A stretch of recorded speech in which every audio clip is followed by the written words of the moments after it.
Winston Churchill's failures and success single-handedly changed the course of British history.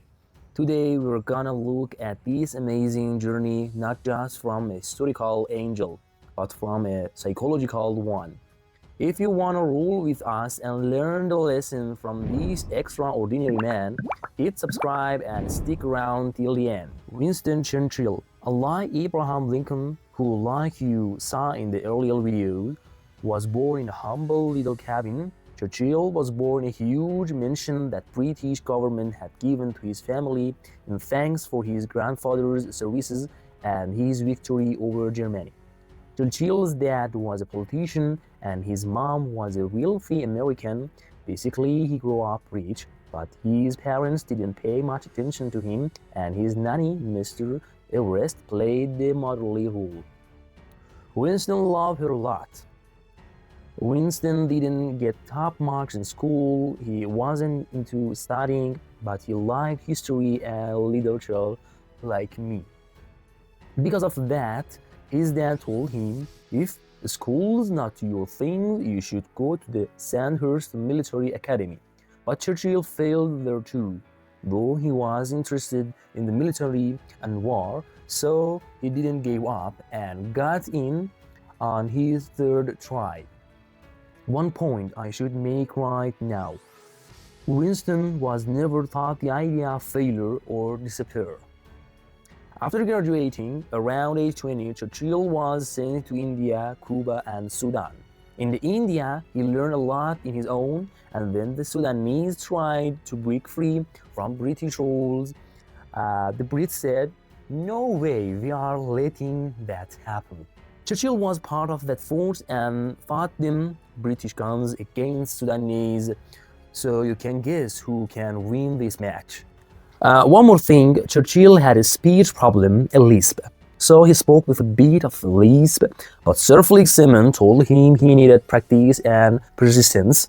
So Winston practiced certain phrases and would say, "My speech defect will not stop me." A study called Grift by Angela Duckworth showed that the combo of perseverance and long-term passion predicts success way more than raw smarts or high IQ. That's why I thought courses at West Point found that students who had grit were 54% more successful than the others. Back in England, Churchill wanted to build a reputation, so when he was offered a high-pay reporting gig covering Sudan and South Africa, he jumped at it. Turns out the pay was high because it was dangerous. The train Churchill was on was attacked and he was captured. He told them, "I'm an impartial reporter, you can't hold me." But they weren't having it. He was imprisoned for a while and learned how to escape. When he saw the guards partying, he climbed the fence and got out, then hid. He had heard someone say you might be able to escape, but it's easy to get caught. And they really hunted for him. He managed to get help from an Englishman who owned a coal mine, escaped, and made it back to England. His story blew up in the papers and made him famous. Martin Seligman in the 1960s showed that dogs who received inescapable shocks later gave up, even when escape was possible. That experiment proved that believing you can control events is crucial to not surrendering. Churchill, despite his failure, never felt like he's a victim of circumstances. That mindset is basically the opposite of learned helplessness. Churchill decided to go into politics. He started out in the Conservative Party, and back then people really switched parties, but he saw his path to success with the Liberals and switched, showing he wasn't tied to one party or fixed mindset. He held various offices. In World War I, he played a big part because supplies and munitions were under his watch. Churchill felt he had a mission that God had put a duty on him to serve. Of course, victory doesn't always follow you. As First Lord of the Admiralty, he pushed The plan to attack the Dardanelles, a strategically important spot Britain had to control, but even with a massive British fleet, the campaign ended in a heavy defeat at the hands of Ottoman commander Mr. Ataturk. Churchill's plan ran into execution problems and he had to resign. Churchill didn't fall, he didn't know the word quit. Yes, absolutely, he didn't know the word quit. And after that, he went to the front lines and served. After a while, he returned to politics and became Chancellor of Exchequer, and no setback stopped him from going after big responsibilities. After World War I and Treaty of Versailles left Germany humiliated, Churchill saw the rise of a man named Hitler and was the prime minister.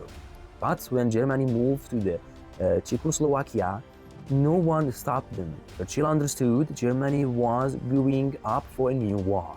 They were waiting for a chance to take revenge on Britain, France, and other countries. Hitler conquered France and other European countries, and Britain had no land route. So the fight came from the air. In 1940, when Britain was close to collapse, Churchill became prime minister. His first speech, he promised nothing but toil, tears, and sweat, and urged people not to surrender. That stand was key against despair. A famous picture from June 5 in 1943 shows him on Downing Street flashing the V sign. Churchill dug huge tunnels and built shelters for people so bombs couldn't reach them. Even when Hitler made rockets that could tear the ground apart, Churchill had those shelters dug nearly 30 meters underground. He even ran communications weaving under the ground so phone lines wouldn't get cut if rockets hit. In the end, when Germany's defeat became certain and the Soviets came in from the east and the Allies from the west, Britain prevailed. But Churchill lost the 1945 election. He said, "That's okay, that's democracy. The people right now don't want a wartime leader."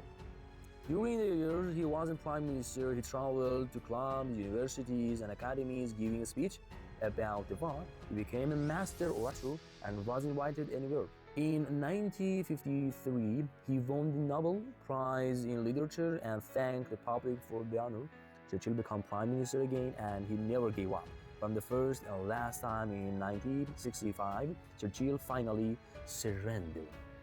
He passed away, and his words and legacy continue to inspire people who want to fight despair. What we learned from this video: first, Churchill believed he could control his destiny and never surrendered. Second, he focused on the future, not on past events. Third, he aimed for long-term goals. He focused on final victory, not temporary moves. Finally, researchers recommend preventing helplessness, but identifying the cause of failure and focusing on solutions. That's what Churchill did time and again. Churchill's history proved that failure is part of the path to success. By accepting failure, trying again, and keeping a long-term view, you can overcome despair and inspire others. If you like this video, smash the like button and subscribe. We are gonna study the lives of great people and use their lessons in our own lives. Thank you.